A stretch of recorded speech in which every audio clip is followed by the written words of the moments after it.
Hello, everyone. Welcome to the Epic Vision Zone. My name is Jane Applegath, founder of the Epic Vision Zone, Conversations That Inspire. Each show, we offer you an inspiring person or message to bring you closer to your big vision so that you can live your epic life now. Thank you for being here. And if you're listening to the audio version, be sure to follow the episode on your favorite app. And if you're watching the YouTube channel, be sure to go ahead and subscribe so that you never miss an episode. The 13th century poet Rumi wrote, "You are not a drop in the ocean, but the entire ocean in a single drop." Dr. Ardeshir Mehran is a psychologist, a psychoanalyst, transformation expert, and leadership coach who has helped organizations revitalize their culture, drive employee and customer engagement, and develop the next generation of leaders. With 30 plus years of research and innovation in emotional health and human behavior, Dr. Mehran is also an emotional peak performance architect and author of the groundbreaking new book titled "You Are Not Depressed, You Are Unfinished," using feelings of depression and anxiety to fuel a soaring life, which I cannot wait to talk about. With a Ph.D. and Med from Columbia University, organizational counseling, quantitative psychology, and more, the subject of emotional wellness is a reality and priority for Dr. Mehran. In addition to personally experiencing depression and anxiety while in a key leadership role, he has heard firsthand as a coach how it impacts the performance of high achievers.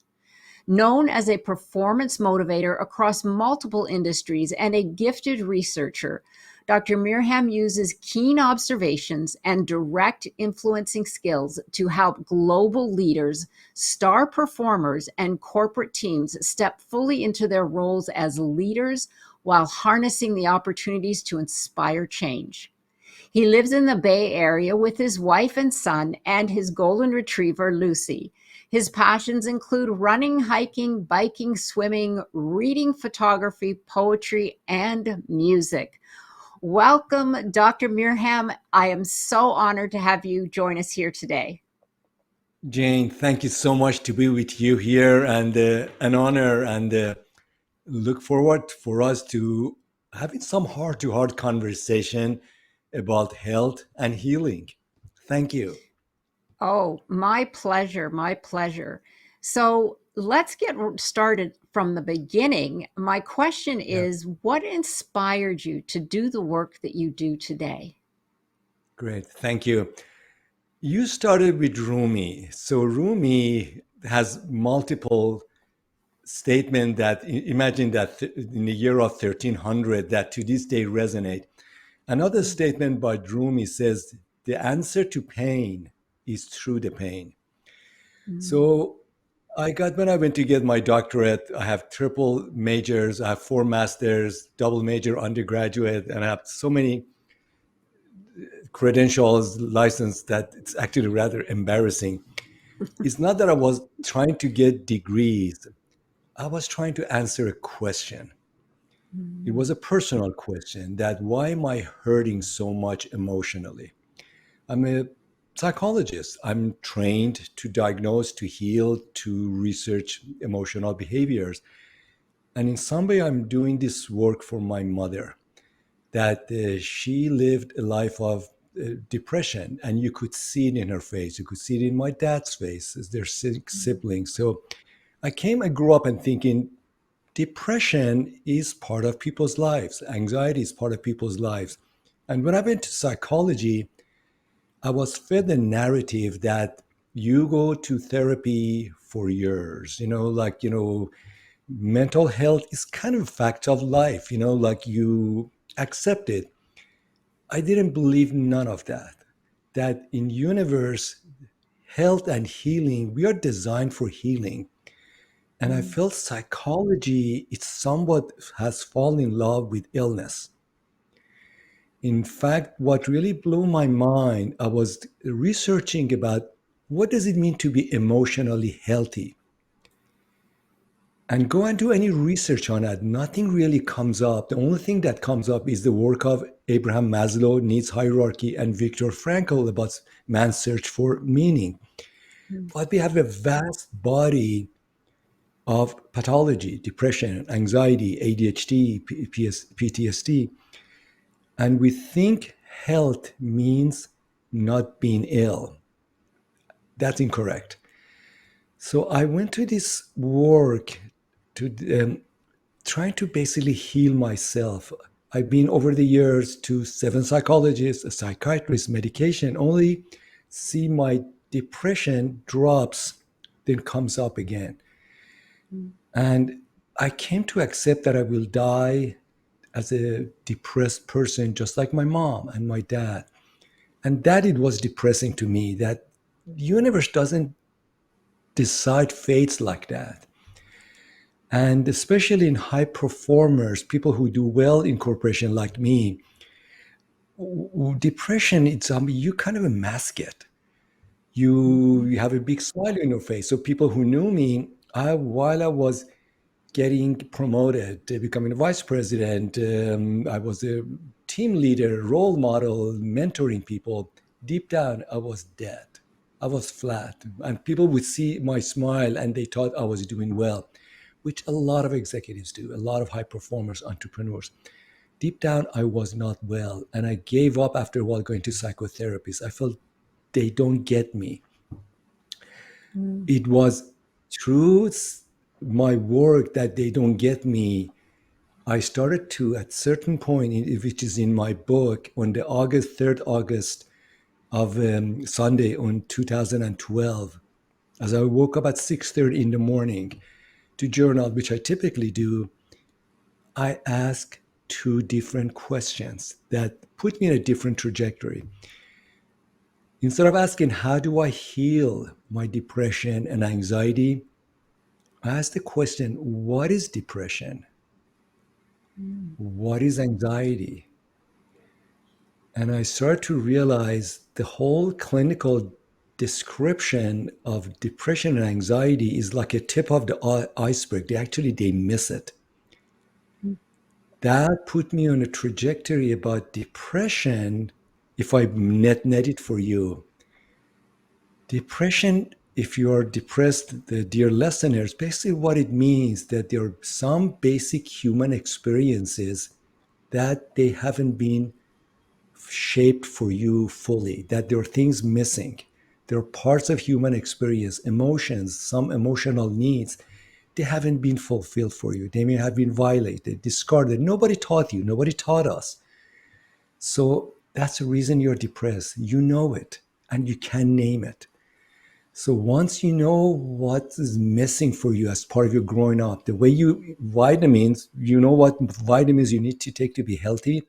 Nobody told us, hey, you, man and woman, you need to have this and this and this to be healthy and a fulfilled life. Once you do that, depression not only dissipate, goes away.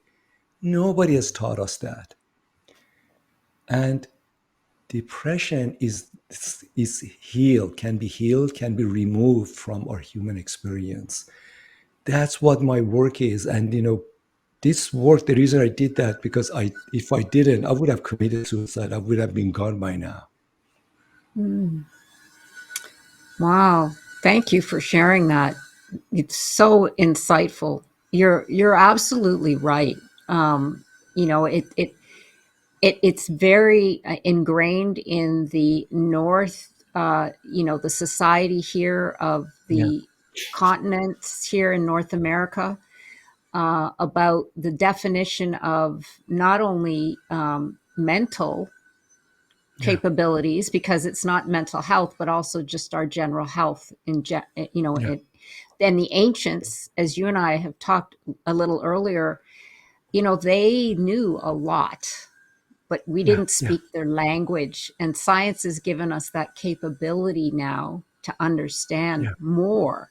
And I yeah, completely agree with you that the body it wants to heal itself, both mentally yeah, and physically.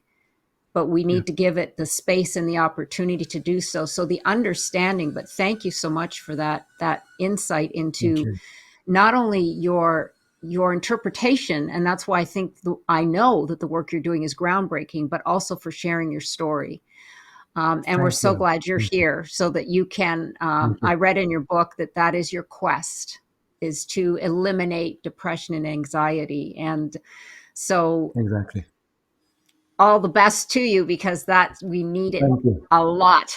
You're very Thank you. welcome. So, moving to emotional health and human behavior, why Yeah. do executives, entrepreneurs, Yeah. and high achievers have higher rates of emotional struggle? Yeah. A simple answer is the fallacy of resiliency. Mm, We in the Western world, we love resiliency. We have mhm, books about it. And when you go look at the picture of all those books, without exception, you see a woman or man like a top dog. They're smiling, they're showing their chest, fist in palm, I crush it, is the image that we project of a strength to the world. mhm, That's how you get to succession planning um, level, that you show that you're invincible. You can handle it. You can go the difference. In fact, we have other words that is lonely at the top, that we create a solo player, a solitary individual to become the head of an organization. We groom them like that. We mhm, select them like that, people who can endure a lot. Because people smile, people look great, they smell great, they have houses on the hill, they run fancy cars. We think they are doing well. They don't. mhm, They don't. In fact, we know from research that you name it, depression, anxiety, bipolar, obsessive compulsive, ADHD, the substance abuse, and suicide rate in executives, high achievers, entrepreneurs is 2 to 3 times higher than the average population. mhm, When in the general population, depression is around 25%, in senior executives between 30 to 50%, based upon which results you use. So people learn to tolerate it. Senior leaders, high potentials, they have a propensity to basically focus on the goal, on the business, on results, and they have this statement, I will get to it. In fact, as I did work with the leaders, the main focus is that I want to crush this number. I have a sales mhm, goal. I have a quarterly meeting. And they says, Ardeshir, I know it is important. I know I'm not feeling well. Someday I will get to it. I will get mhm, to it when at the end of the year, in next quarter. So what they don't realize, that there's a chain reaction that starts with them. That what we suppress in our head, we express in our bodies. Other part we mhm, see in senior executives. Women, they have a senior professional, they have a higher proportion of gastrointestinal issues, diarrhea, constipation, the poor gut health. With men is cardiovascular, heart mhm, disease, blood pressure, sudden heart attack. The reason is that when these are all emotions blocked, unexpressed, and basically ignored. When we do that, body keeps the score. Actually, there's a beautiful book, it's called Body Keeps the Score, that our body becomes the keeper of our pain, of our mhm, sorrow, of the emotions not expressed. So at certain point, in fact, people know this in the healthcare environment. I used to be in healthcare, that every day across the United States, in the adult primary care organizations, up to 1/3 of visits, 1/3, this is a staggering number, are people go there for ailments, they are based upon depression. This is psychosomatic.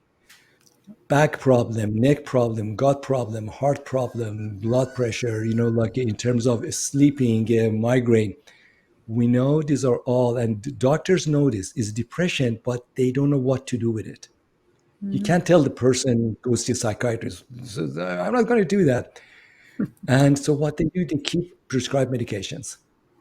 Yeah. And the reason doctors know that those patients have the thickest medical record, they keep coming back for the same ailment. So depression kills. Depression destroys our body, but we don't know what to do with it. And so we sit there and Mm. we tolerate it and we hope for the best and we drink it away, we ignore it. But that's, to me, that's not acceptable. Mhm. Yes, I could absolutely. I love that analogy that the body keeps a score. And it's Hmm. so true. Autoimmune diseases are Yes, triggered yes, by, excuse me, all of that as well.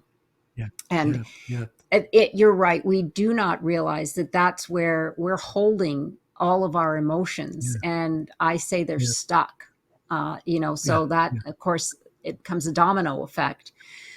That's Well, right. influences of emotional health. How could then childhood trauma, early Yeah, experiences, yeah, and societal expectations influence our emotional health and yeah, understanding of emotions as adults? I know this is a big one. I mean, we all talk about limiting beliefs and living in the yeah, past. yeah. So maybe you can give us some insight into that. Thank you. Let me respond to that and break it down. One is that talking about the whole aspects of trauma, and then Mhm. what happens when we have traumatic experiences. So trauma, what basically it means wound, emotional wound. So what it means that there is an overwhelming experience that the mind and the body of a child or a grown up, who can be a soldier in war, cannot respond to the experience. That we human beings as a living organization, we are continuously in a state of the stimuli and response. We respond to the environment. When trauma happens, it overwhelms us. We go, if we cannot do fight, say, don't do that, I hate you, stop that, or flight says, I'm out of here, run. We enter a state that is called freeze. Basically, we Mhm. get stuck. We hold on. Freeze is a powerful emotional neurological response, which we, as the scientists, we learn only about last 20 years or so. When freeze happened, our whole body goes to lockdown, more or less. We almost, our breathing becomes shallow. Our gut, that's the reason women get that in the car. Our stomach tightens as a way to continuously shoot the cortisol, adrenaline to our body to do something about it. So, and our heart rate start to really wait for to respond to something. So we go to more or less a state of survival. Yeah. Our cognitive processes becomes really fight or flight. We become to develop a tunnel vision. There's another thing happen when we go a state of trauma. Basically, what body is waiting is to close an emotional response loop. Say something, don't do that, stop that, I hate that, or don't leave me, I love you. Or, and basically, when that trauma happened, we stopped reacting because we feel unsafe. We feel we can be violated, we feel we can be hurt. So there's action missing. There's another thing happen. When trauma happens, our emotional needs, those that I talk about, they get held back. Mhm. We stop asking for what we need or honoring our emotional needs about what matters to us. We move toward the state of, I will do anything to get by, to not get hurt, to appease you, to please you. So we lose sight of what matters to us. That's the beginning of our going off track about fulfilling our emotional needs. So we go to adulthood and we don't quite realize that there are emotional needs we never got to experience, to be loved, to be respected, to express our voice, to stand for our life purposes. We just go trying to fit in, to get Mm. by. So we trying to become a pleaser, have a smile on your face, but we don't want to rock the boat because when we did it as a kid, we got hurt.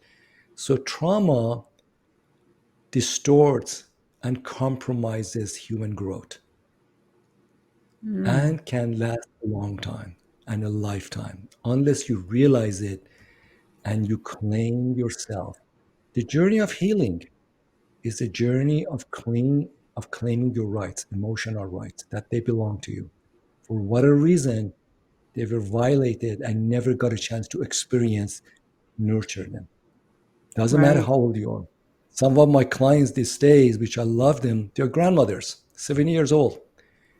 And they're saying that there are parts of me they are still, as a little girl, didn't get fully developed. And now my children Mm. want to put me in nursing home. And I realize there's this amazing tigress inside me, and I want to awaken. I don't want to die like this. Wow, that's amazing. Yes, I could see that. It's like putting a lid on your Yeah, true self. that's right. It's That's right. it's it's putting it away in a box and throwing away the key, but That's right. it's That's right. fighting to get out. And that's Fighting to get out. Yes, and yes. There's a, and when I tell and people, yeah, no, I'm saying that's the body's response is it's feeling that fight to want to be that's released, right. but you're not allowing it. You just push it That's down. depression. That's Yeah. depression. That's depression. Depression is a mourning. Depression is a longing. Mm. Depression is a sense of loss you feel. So there are ghosts inside you. There are yearnings that I know the dreams, the hopes, what I feel inside me. There are flickers of that, but I see that. So depression is parts of you. You see glimpses of it. Depression, if you know how to look at it, is actually it's your SOS signal of you to Mm. you saying, wake up. You cannot Yes. medicate it. If you're taking medication, dear listener, continue with that. But depression is your own wake up sign and sirens to yourself. Once you do that, your depression, in fact, I tell people, you will wake up one day. You are not depressed. You're pissed. You don't want to Mm. waste time anymore. You don't want to play small anymore. And then you will, Katy Perry, I love her voice. There will be a roar inside you. Let that Yeah. out. Be the person you need to be. Yeah. Yeah, absolutely. Wow, so powerful.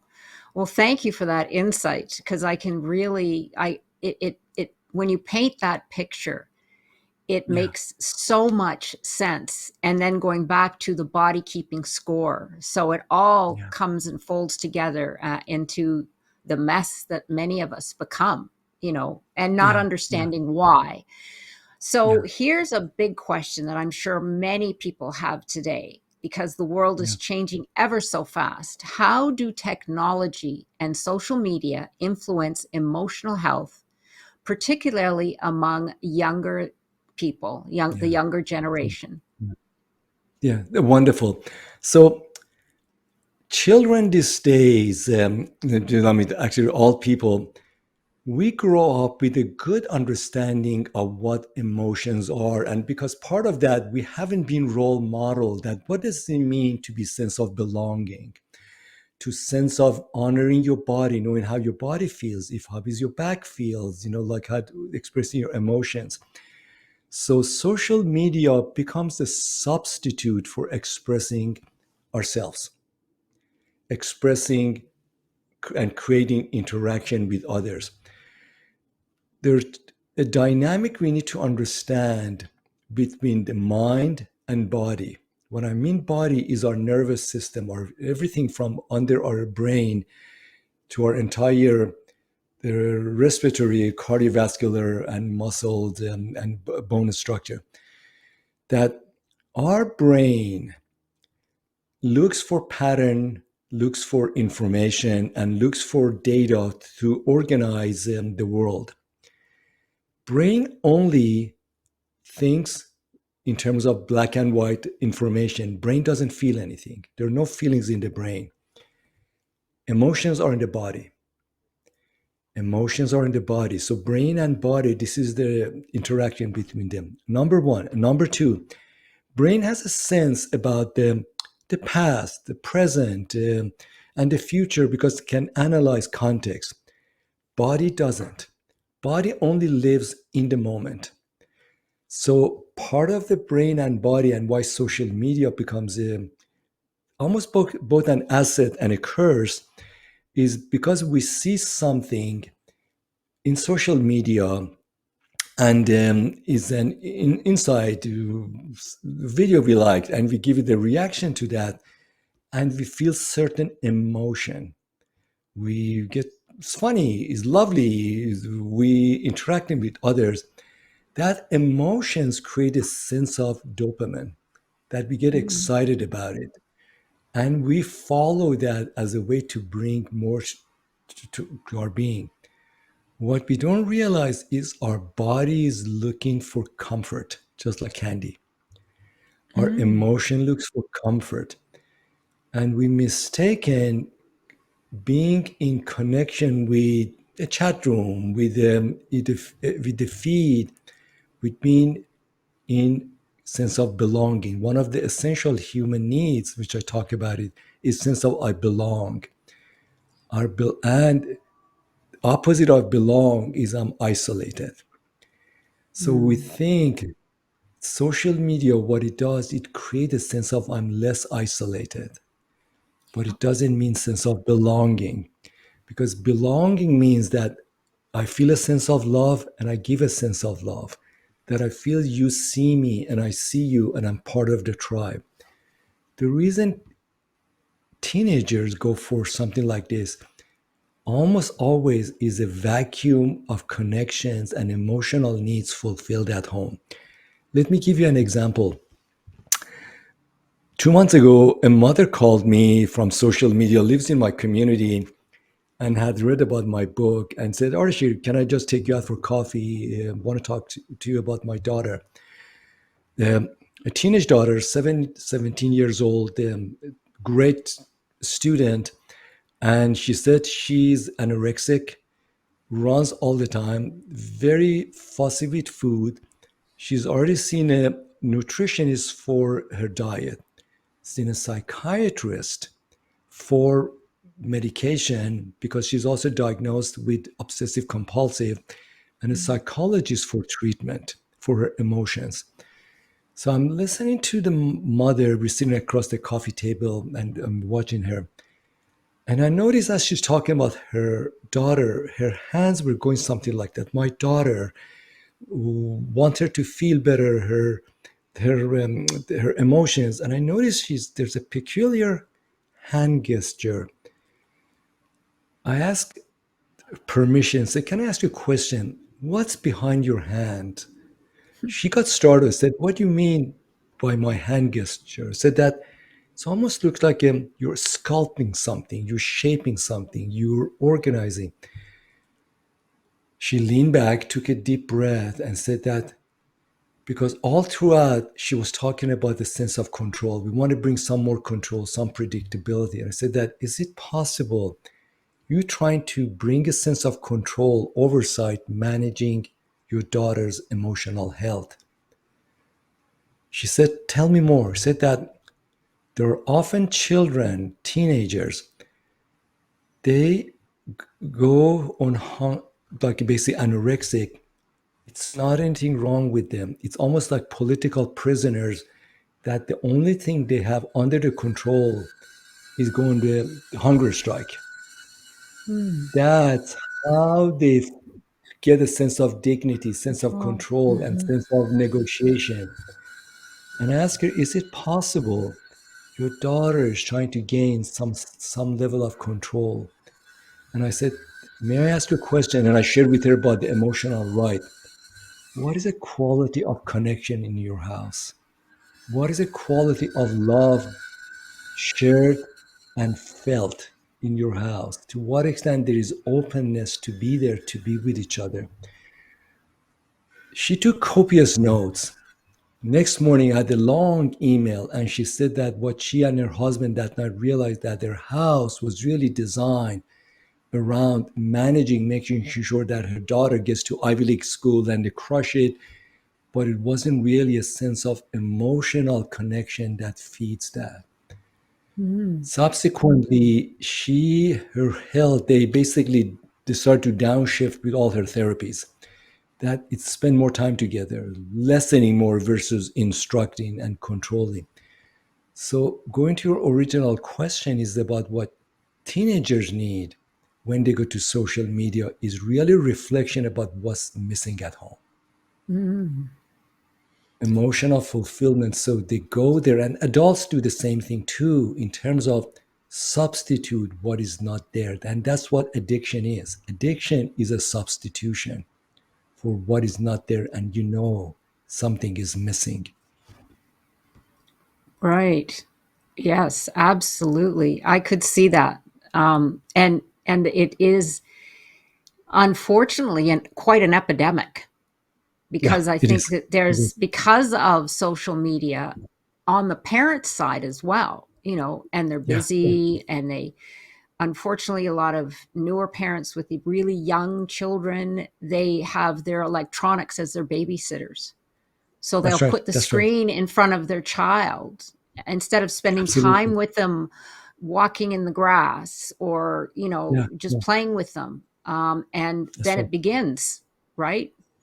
the That's right. then That's then right. then the gap begins, because there's no connection, like you said, a sense of belonging. Because That's right. yes, belonging is human nature, and if we don't, we can't understand, as you have most eloquently described, that just having someone on the computer or your phone is not the same as the actual emotional connection that you That's right. feel That's right. That's from right. belonging. Exactly. Yeah. In fact, 3 weeks ago on LinkedIn, I put a post that I was blown away by attention. Basically, what I said that the term attention deficit disorder is not attention, is attachment deficit disorder. We know Oh. from research, from multiple longitudinal research, people who are so-called uh, ADHD, distractibility, what they have in common that their early childhood experiences, all the way to the early phase, it was a distracted parenting. A parent who Mm. was busy, whether it's mother or biological or a guardian, they did the parenting, but it was a quality of connection, quality of regulating, quality of see you so that your eyes see my eyes and reciprocate. Your reaction, your body, and then my body next to you. You create a human connection so a child's sense of identity gets formed. So, Mm. what happens when it's compromised and whether it's mother or a guardian is distracted, is overwhelmed, that brain enters a phase just like a radar. Brain looks for stability. Who's seeing me? Who is paying attention to me? And you go to this district is not distracted. Is they are not distracted. They are Mm. seeking a reassurance and connection. So these metastasizes as a trait. These kids cause trouble in school or distracted daydreaming because they are looking for stability connection. They become prime target for social media Mm. because they get those bursts of like community as a way to soothe the brain. Once attachment bonds connection happen, people will go to social media. It's not a bad thing, but they are not addicted to it. Their brain is not addicted to that. So some of my recent clients, people call me, these are adults, professionals, that they've been on ADHD medication since their teenage years. And when I describe it to them, it's not your brain. There's some element of human connection. And these are mothers, these are, dads, that you're still seeking that sense of connection as a way to settle, to find yourself. That's the work. And as you do that, you calm down, your brain calms down, and you can consider whether you want to take a medication, working with your physician. What is the human connection, those emotional needs? That's the core. Yes, absolutely. Yeah. So well put. It's the shared energy of humans, Yes, you know, that's right. when That's right. when you're in engagement with another human. But Right. thank you so much. That is so insightful, and something that I think the world needs to learn now, for Yeah. sure. Yeah. Yes. But Yes. stress and Yes. emotional. Now, you said that it's not called emotional health, but I have here, how does stress, both chronic and acute, impact us emotionally? I mean, I've got emotional Yeah. health there, but now I know that there's no such Yeah. thing. Yeah. Yeah. No, wonderful. So there's an element of a stress and there's an element of anxiety. Mm, So there's an element and that even in social media, and these are some of them, my dear colleagues, we use terms in a very loosely way.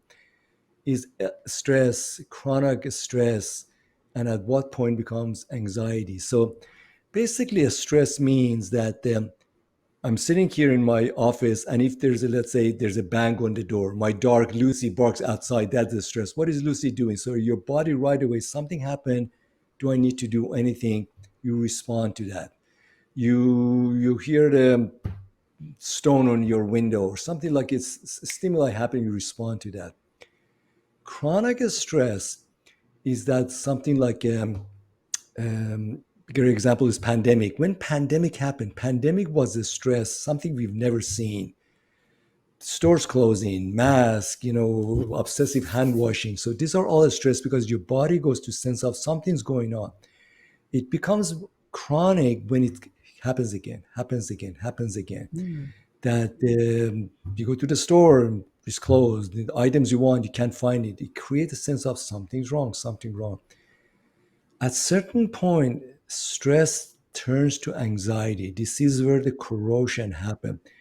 Anxiety means that what happens initially from the outside or event or news or experience, it becomes your brain, body thinking and becomes a pattern. Case in point, I have dear friends. These are, I used to work in biopharma. To this day, every weekend they do COVID test. That's okay. mm. Then you go to their homes. There's such a rigorous way of Ardeshir, go to the bathroom, wash your hand with the soap two, three times. Take your shoes off. Oh, There's the sense of so I don't go see panic. them, but part of that's exactly is their body is going to the state of bad things can happen because happen to Yeah. others and they cannot let go.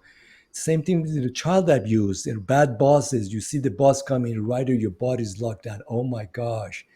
I talked to some people and they said there are some countries, it seems that they take, it's part of the culture. They'd come in Monday night and Sunday night, people have a gut stomach problem or gotta go to work. So these are all Mm, called stress. Stress and anxiety at the core is a sense of control, predictability, stability. So when that happens, you feel it. Basically means your body is revved up. Your body expecting mm, bad things to happen. You feel you don't have control. Stress and anxiety is in the body, is not in the brain. This is important, Jane, to go there. So it means, when we have bad thing happen, COVID or like get rear-ended, the very first thing happen, your body revs up, your stomach tightens up, adrenaline, cortisol, so you can respond to that. So when you go to a stress, your body's revved up. At this point, brain tunnel vision develops about what can I do, who can I trust, what is the action. You go to social media, LinkedIn, it is full of 10 steps for you to calm down, 5 steps mm, to breathe better. These are all wonderful output by somebody who's already triggered, who's already feeling anxious. When you are revved up, your body is revved up. An anxious brain cannot calm the body. mm. This is where the term monkey brain comes in. A Yeah. brain that continuously goes to analyzing what can I do? What is it next to do list? I need one more application. I need one more 10-step program. No, you don't need any of that. What you need to regulate your body. And in fact, in my book, I have an exercise is that brain needs the body to calm down. You need to settle your body, to settle in your breathing, five senses. Wherever you're sitting, feel the table, have a glass of water, smell the roses, go walk with your pet. So if you feel your five senses, then the other thing is happening. You're feeling a sense of isolation. When you're anxious, is anybody taking care of me? Is anybody watching me? Is anybody seeing me? A sense of connection, a wonderful hug that lasts 6 seconds. A hug needs to be 6 seconds for body to feel it. And a sense of what do I have as a control. So by settling your body, your breathing, your heart rate, connection, and doing something meaningful for you, brain calms down, stress and anxiety drops, Mm. and you find the term, you find your feet. Mm. Yes, you become grounded. You can become grounded. And Yeah. yoga, meditation, mindfulness, those are wonderful practices. Yes, yes, absolutely. Well, thank you for that insight. That is something that, like you said, it's very prevalent in today's society Yeah, because yeah, there are yeah. so many triggers that are out there.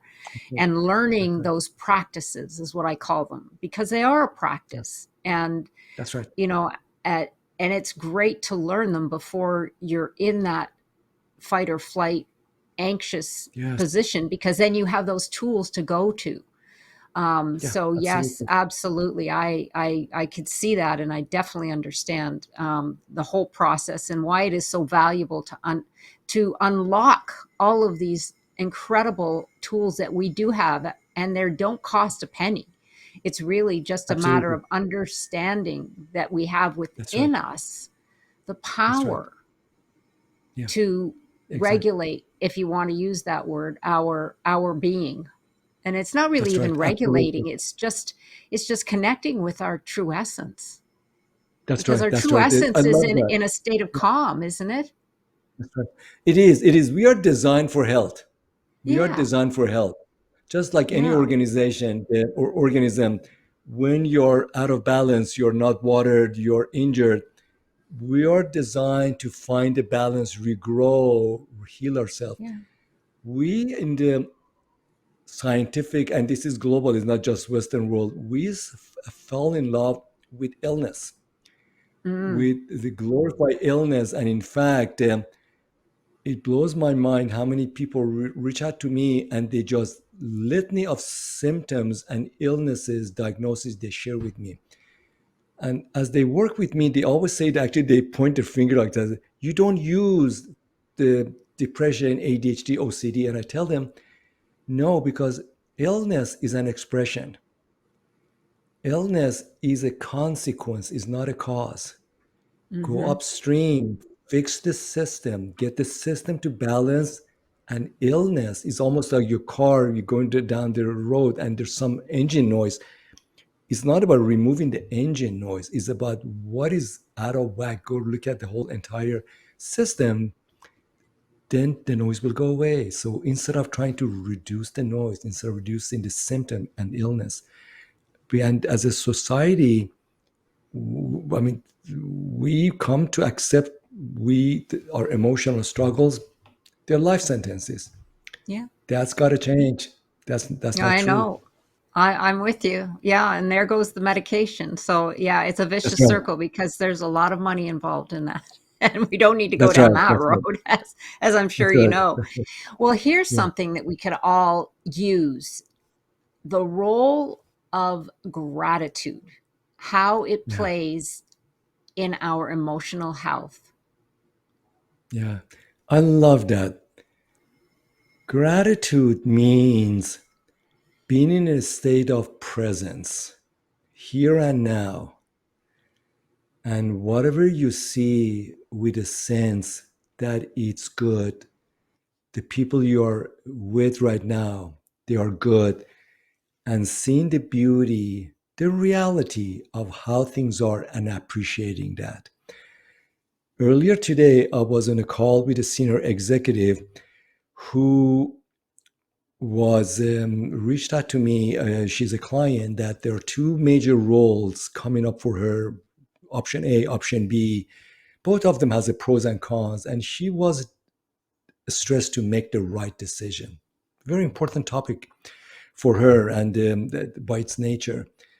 As I'm looking at her, she's all wound up. She's feeling anxious. There's a pain, and you can see the sense of being overwhelmed. I invited her to do a breathing. I invited her, she does yoga, to sit on the floor, bring her laptop by her so we can see each other. And I invite her at this moment, you're under pressure because you're trying to make the right decision. What is it right now you're feeling for yourself that feels good, feels enough at this moment? Each breath, find your base, find your essence, and just accept, appreciate, and notice that. So as she did that, you could literally see her body opened up. And she appreciated just being in this state to have these two options. In her house with her teenage boys in the next room, her cat by her, that this is good. Those are options. They are not crises. These are not drastic events. Mm. And whatever I decide will be good. That being in the moment, I'm safe. I'm okay. Another remarkable thing happened as she realized about that, said, you know what? Option A, option B, actually, I want something different. I want to create an option C. Is neither of those. So gratitude allows you to see yourself. It doesn't mean you become daydreaming, accepting something crappy or something you don't like, but saying that there's beauty in every situation. There's grace in every situation. There's fullness in every situation. Enjoy that. Benefit that. Mm. Call them on your body. And in that context, ask yourself, what matters to me? What do I want to do? What is the right answer? So gratitude is about presence, knowing your power, and sharing that with yourself and with others, and creating a space for any unfoldings. Mm. That is so beautiful. I have not heard it described that way, where Mm. it's about goodness and Yeah, grace, but yeah. within you, Within you, you know, you already have it. yeah. And that just allowing yourself to have the space. Yes. When you said that she had an A and a B and she was in her mind, she was just, Yeah. so caught up, the Yeah. static, as I call it, was firing Yeah. back and forth and back and forth. So she had no space to even think, like, Yeah. Yeah. or unfold what it is. And she created a C because that's probably what was happening, is she was in conflict with both. That's She right. probably That's didn't. right. And she couldn't hear that. She couldn't hear there's something Right. else waiting for her. That's right. Yeah. Yeah. So Yeah. you helped create the space for her to see, well, I don't want those, but maybe I want a little bit of this and a little bit of that, Yeah. and then something Mm, of my yeah. own. Wow. That's So right. That's beautiful, right. powerful, and Thank you. something we could all learn, Thank again, you. with practice, right? With Yeah. That's right. practice. That's right. Beautiful. Thank you. That's right. Thank you so much for sharing that. Well, here's a Yeah. subject that I am very passionate about: Yeah. neuroscience. Yeah. We have advances in neuroscience depending on our understanding of emotions and emotional health. Give us some insight into what is happening in the neuroscience field with this Wonderful. this Wonderful. field. The field of neuroscience really took off. This is interesting. Since 70s and 80s, and in fact, the most of the work innovations came from the field of trauma centers. pain clinics and in the Mm, US, veteran affairs hospitals working with soldiers with PTSD. The reason is there were large population of people that traditional medicine, medication, psychotherapy were not effective. mm, So doctors, some pioneering doctors like Peter Levine, Bezel van der Kolk, who wrote The Body Keeps the Scorebook, or Gabor Mate has multiple books about trauma. They start to look at this, why there's human struggles get stuck in our bodies. So in some way, they were just like me. They were trying to solve a problem. Why suffering, certain suffering doesn't go away? And they realized it wasn't that, traditional counseling, therapy, or coaching is trying to bring a narrative of if you understand things, you can heal it. They mm, realized that actually has nothing to do with that. Emotions. So this is what neuroscience is, if I can net it. So from the time of Rene Descartes, 400 years ago, I think, therefore I exist, there was a sense of primacy of brain. Even we use the term mental health, as if our mm, health, emotions, is our mental. It was a primacy of brain and mind as the major organ of our emotions, logic, and health. mhm, But neuroscience showed that actually that's not the case. There's a term is used in neuroscience more and more that we have three brains. Is our cognitive brain, so the processing information. The other part of the brain we talk about is around our heart. What this means, mm, there are neurotransceptors. We pick up environment from the world, and the major one is around our gut. So when we interact with the world, and I will talk about what is in a second, what is the implication of that. The way we perceive the world in the past was we think it goes from the brain to the body. What we know is actually from body to the brain. Brain mm, follows the body. And a way to think about it, our brain is encased within our body. So anything that reaches our brain is already colored by our body, by our nervous system. So if you're an anxious person, if you're a traumatized person, if you have PTSD, the way you think, the way you connect, the way you love, the way you lead is already colored by your physical neurological reactions. This is number one. Number two, brain remembers events, past, context. Body doesn't. Body only lives in the moment. So mm, if body is triggered, there's something happening, trauma, flashbacks. Body thinks whatever happened back then is happening right now. mhm, That's a reason that part of the healing trauma, some of those clients, they go through flashbacks. Number three, this is important. When flashback happens in traditional therapy, conversation is tell me what happened back then, whether it was your mom, your abuse, bad boss, bad so on.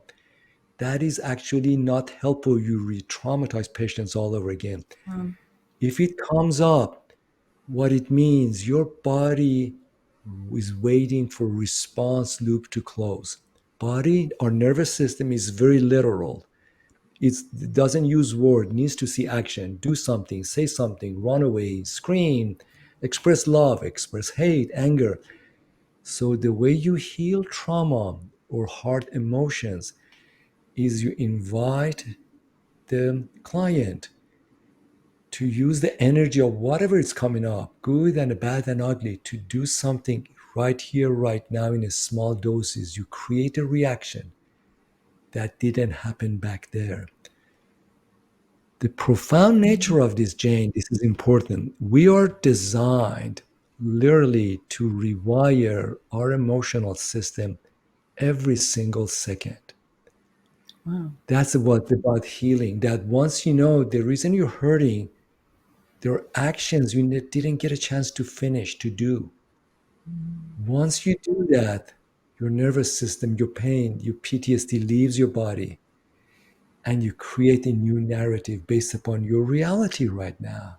You find your balance again, you get grounded, and you can finish a loop and move toward your healing.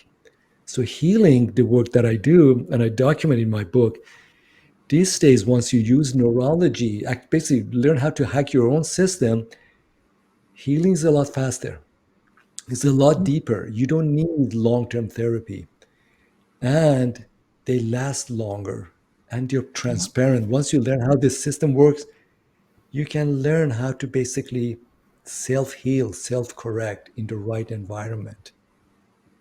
Yes, absolutely. I could completely understand and agree with you on that because I've often said that when you take an individual backwards to Yeah, what happened in the past, I've always felt why are you doing that? Because you are re-traumatizing them. that's You are right. That's taking right. them back to a time when it viscerally will hit them once again, but you're not giving them Yeah, the yeah, tools to let it be released.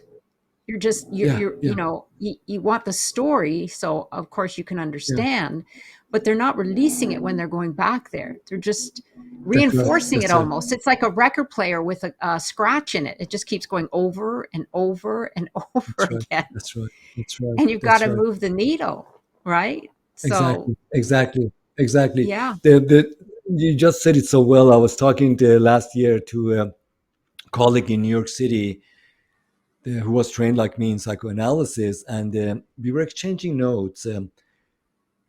So treating depression for a clinician is a major accomplishment because traditionally we've been taught depression takes a long time. So I was talking with this individual, very successful. She said, Ardeshir, give me an example how you treat that. So I talked about an individual, and I said it was 15 sessions, once a week, 15 session individual, got a great sense of found himself, went back to the world and moved on, learned about basically more or less how to self-guide himself.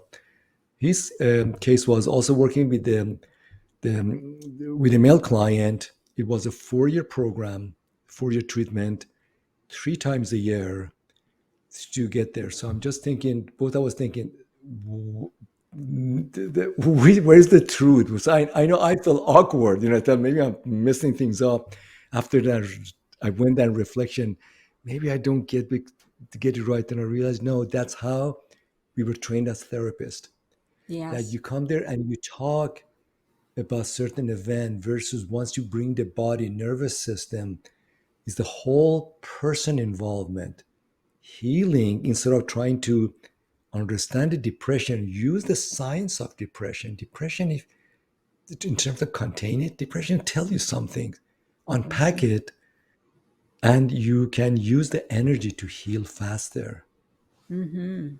Yes, absolutely. We need a whole new training on all of this That's right. That's right. because That's right. that's That's right. that's That's right. the archaic way, and that's, of course, I understand and make a lot of money that way. It's like I know people who've been Yeah. in therapy almost all their life, and it's like, Yeah. really? I thought it was to help Yeah. you heal, not to just keep Yeah. going Yeah. back. That's But right. That's anyway, right. well, you got a lot of work to do, Ardeshir.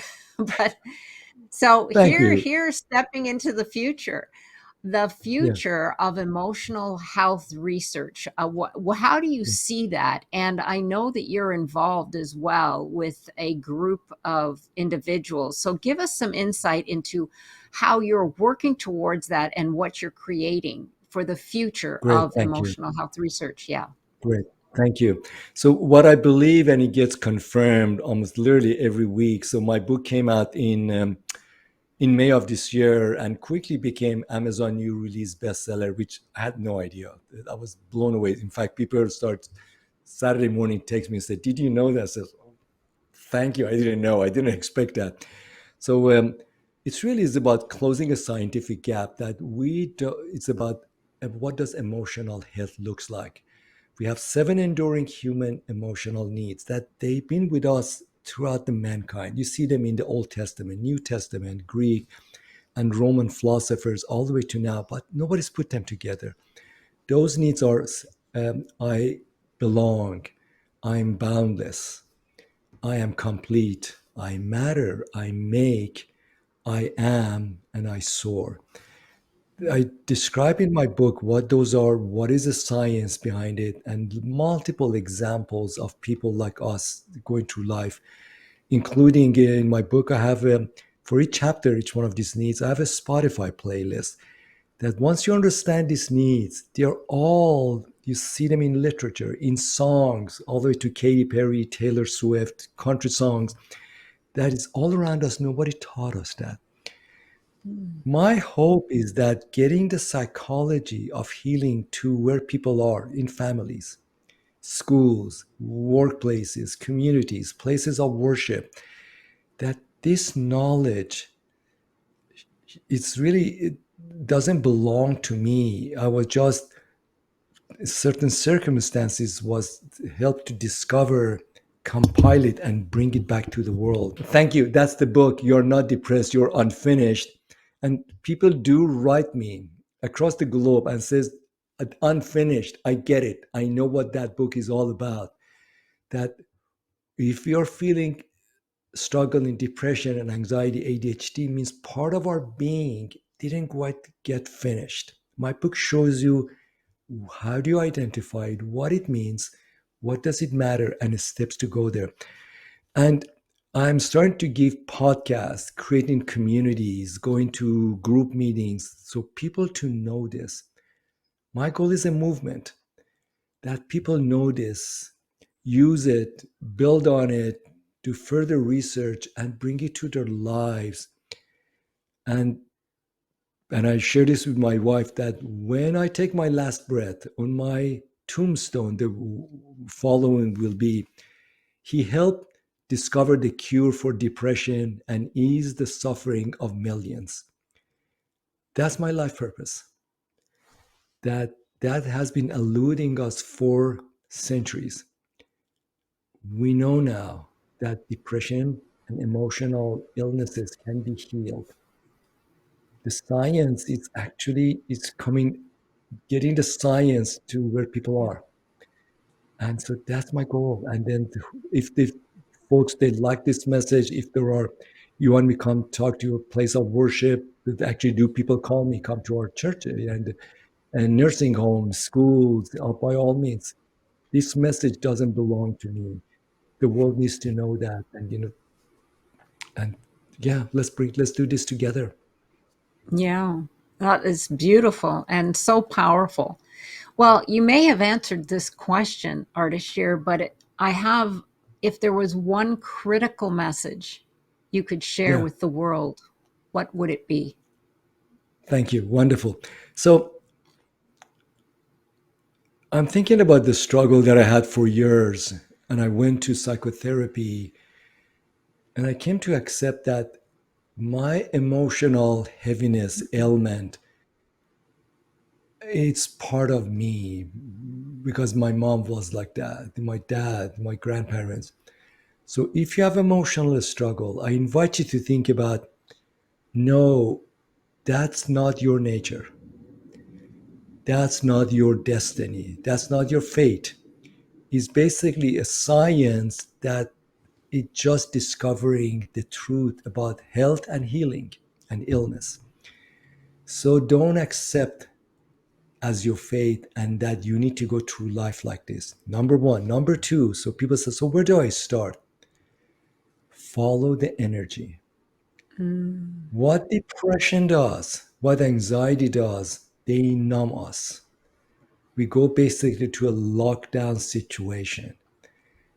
So follow the energy, the inklings, the joys, they follow up, the sparkle within you. Follow the energy. Energy binds you together, brings you together. And the third one, please consider my book. Even if you, there are some LinkedIn posts that I summarize the emotional rights. Just read them and let it wash over you. And when people do that, they almost always says, "Oh my gosh, I get that. That's missing. I want that." So that the journey of healing is the journey of restoration. There are parts of Mm. you that hasn't been restored and has been dormant, just like the way I love restoring old wood. Take all the additional stuff that they don't belong, take the varnish, the paint, bring the original surface of the. Once you do that, get everything else out, go to your Yes. basic, and you will find healing, you find direction. So again, don't accept suffering as fate, and follow the energy. Whatever excites you, brings you hope, follow that, and then let the emotional rights guide you about a way to yourself to start your journey. Mm. I love that. Thank you. Those are so useful. And I love what you said about restoration. It's Yeah, coming back to our true self, because when we're that's right. born, we're not born with all of that, and when we're That's right. children, we're we're full of joy. I mean, That's right. there may be terrible circumstances for certain children, which is very sad, but it's not their innate nature to be, you know, to be worried or frightened, or our innate nature is one of joy, and That's one right. of like you said, to feel good, Yeah, and yeah. to be happy. Yeah, so it's really coming back. And it's funny So that well you say said. restore. It's funny that you said restore, because it's like, wow, we covered it all up. So now I think of it Exactly. as, yeah, first we have to excavate to find it, and then once we Yeah. find it, we have to polish it off and restore it. I Get mean, everything that there, doesn't belong to you, all the do's and don'ts, shoes, guilt, shame, yeah, all of that, all the language. Strip them out. Get to your yeah, basic and restore absolutely. what was always yours. Yeah, Yeah, yeah. yeah, Ardeshir and I had an earlier conversation. It was so rich, because really we connected on, yes, it's just finding the inner essence of who you are, and the depression and anxiety is, they're the they're like the rust on top. yeah. They're basically That's covering right. it up. Yeah. So, Absolutely. well, Absolutely. thank Absolutely. you. Well said. Yeah, I have one last question for you, Ardeshir, because we are Please, here on the please. Epic Vision Zone. If your Yeah. life were an epic story, what would the title be? He helped ease the suffering of millions. Oh, beautiful. And that came right out of you. You knew it. Yeah. It was Because there. uh, because I felt You that felt it. I was Yeah. I was born to do this work. I suffered a Yes. lot. People who read my book, I suffered a lot. The reason is that I needed to learn what suffering is, and through that darkness, help people not to go there and find joy. And I Right. do this work in my private moments. I'm doing this for my mom. Mm, She now understand why she, through my own work, realized what was she didn't get a chance to experience. I'm doing it for all the right. people, all the moms and dads. Mm. Well, thank you so much, Ardeshir, for sharing your knowledge and your wisdom here with us. And I do have his wonderful book. So I encourage everyone to grab a copy. It is so insightful, and a guide for life, for living a full Yeah, life thank you, and a free thank life. you. Thank And and I want to tell everyone that for getting information on you and any of your your podcasts, your other programs, et cetera, all of that you can find on our Epic Vision Zone directory. So be sure to go and check that information. And don't forget to follow me on Instagram at Jane Applegath, and check out janeapplegath.com, where you can access your keys to your dreams. It's a free download. I'm sending you much love and success. This is the Epic Vision Zone, transforming your dreams into epic success.